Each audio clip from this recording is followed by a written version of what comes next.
Pemerintah Kota Palembang berkomitmen menjadikan Pulau Kemarau layaknya destinasi wisata Taman Impian Jaya Ancol di KI Jakarta. Namun, sangat disayangkan hingga kini wacana tersebut belum bisa terrealisasi.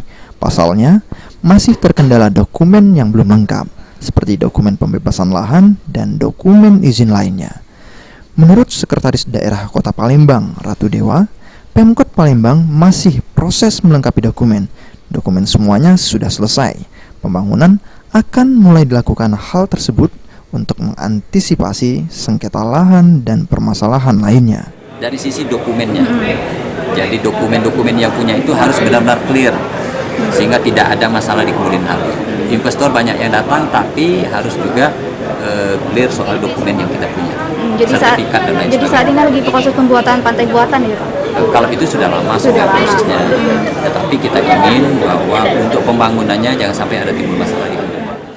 Wisata air Taman Ancol salah satu upaya Pemkot Palembang mendongkrak kunjungan wisatawan yang ditargetkan 6 juta wisatawan per tahunnya. Abidin Dewanto, PAL TV.